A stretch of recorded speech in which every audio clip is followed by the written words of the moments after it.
Hello everyone, and welcome back to our Introduction to Python tutorial series. In the last tutorial, we learned about using and creating variables. Today, we are going to learn about getting input from the user, and we're also going to talk about error messages and how to debug our code.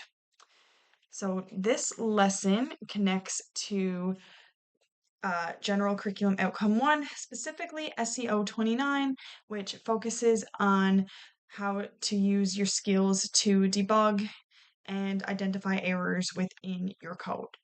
And it also connects to General Curriculum Outcome 2, as we are continuing to create and modify our programs using best practices in text-based coding.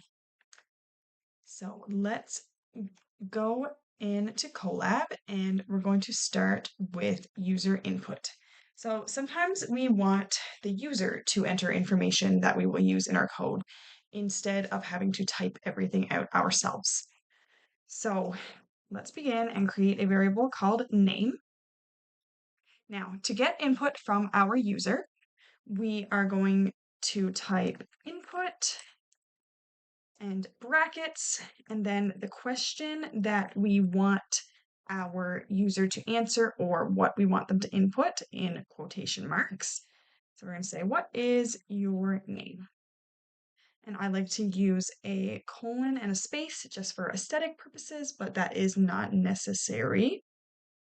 And so now when this code is ran, the user will be prompted to enter their name.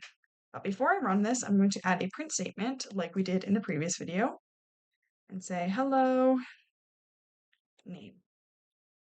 So now when we run this, what is your name? And I'm going to type Mackenzie, and it prints, hello, Mackenzie, exactly how I typed it with a capital M. So remember that Python reads top to bottom. So first we're asked, what is our name? And then it'll print that output. So now let's say we accidentally typed our code in wrong. Say we forgot this closing bracket on input. When we try and run this, it says we have an error in line 1. Syntax error, incomplete input. And as we could see right here, it's kind of pointing to what we are missing. So if we go have a look at this line, we realize there is a red bracket here and it's underlined in red. So if we close this bracket, the red line goes away and now the brackets are blue. So Python typically color codes different types of brackets, quotations, different types of statements that we will see later. So now when we run this, again, it works if I just type name. Nothing's going to happen because I don't have a print statement.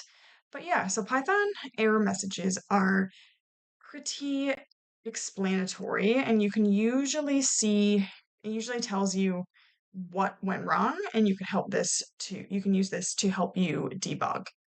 So now if I type, for example, let's say I spelt print wrong and I said pint. And now I go hello. Now when I run this, name error. It says name pint is not defined. So now when we read that message, we'll say pint, and we'll go back and we'll look and be like, oops, forgot the R. And now we can run this, and now it prints hello.